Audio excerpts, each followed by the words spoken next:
بسم اللہ الرحمن الرحیم۔ السلام علیکم ورحمۃ اللہ وبرکاتہ۔ حضرت سیدنا ابوبکر صدیق رضی اللہ عنہ نے بے شمار غلاموں کو بھاری معاوضہ دے کر آزاد کروایا۔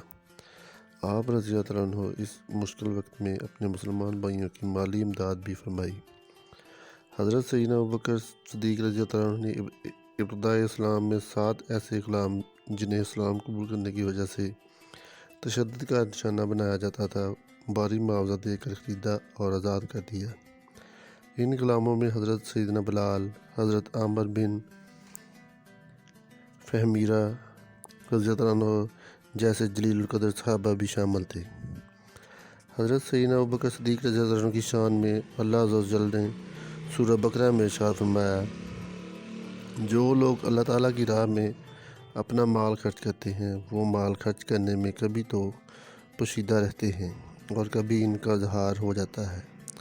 بس ایسے نیک بندوں کے لیے ان کے خدا کی طرف سے ان کے لیے بہت بڑا اجر و ثواب ہے۔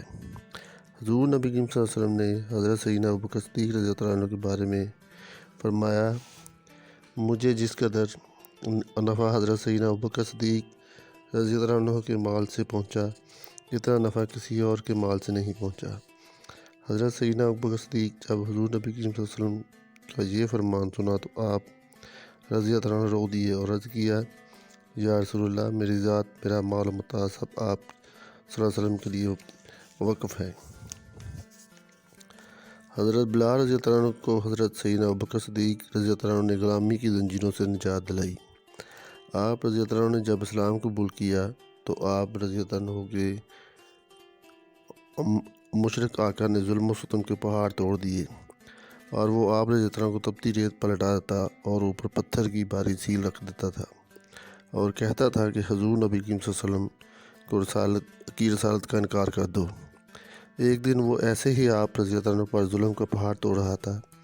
اور آپ رضی اللہ عنہ عہد کہہ رہے تھے۔ اس دوران حضرت سیدنا ابوبکر صدیق رضی اللہ عنہ وہاں سے گزرے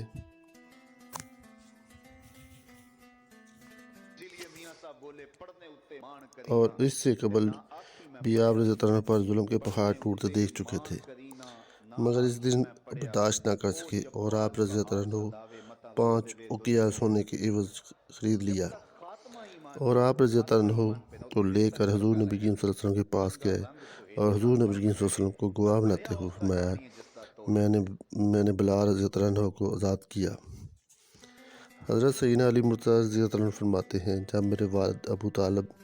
فوت ہوئے تو ان کی وفات کے 3 دن بعد قریش مکہ اکٹھے ہوئے اور انہوں نے حضور نبی کریم صلی اللہ علیہ وسلم کو شہید کرنے کا ارادہ کیا۔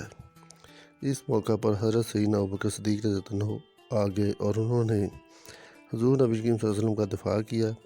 حضرت سیدنا ابوبکر صدیق رضی اللہ عنہ مشرکین مکہ کو ہٹاتے رہے اور فرماتے تھے، کیا تم اس بنا پر ان کو شہید کرنا چاہتے ہو کہ یہ کہتے ہیں اللہ ایک ہے اور وہ اللہ کے رسول ہیں، اور اس بات کی دلیل بھی ان کے پاس ہے، اور اللہ کی قسم آپ صلی اللہ علیہ وسلم باقی اللہ کے رسول ہیں۔ جزاک اللہ۔